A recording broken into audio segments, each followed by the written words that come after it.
Hello everyone and welcome to my channel. Here I'm teaching how to customize cargo collective websites with code. And in this episode, I'll show you how you can create this cool scroll animation. You can see that when I scroll down, the header is getting hidden, but when I scroll up, the header is getting visible again. And then at the beginning, it's always going to be visible. And you can apply this code for any pinned page. To start, you need to create a pinned page. And to pin a page, you simply need to click on its settings and then select pin.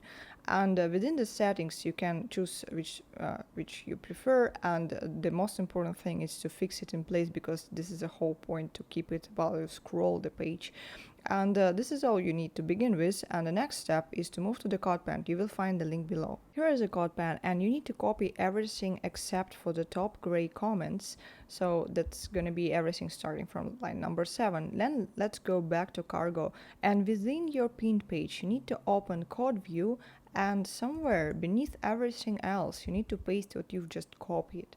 And the last step is to update the ID. So you need to change this variable, and let's move to CSS tab and grab the ID from here, and let's go back, and now you can change it to the correct value. Another thing you can change here is scroll offset. So this variable means that first 150 pixels you won't see any change, but starting from that value, if you scroll down, the header is going to be hidden.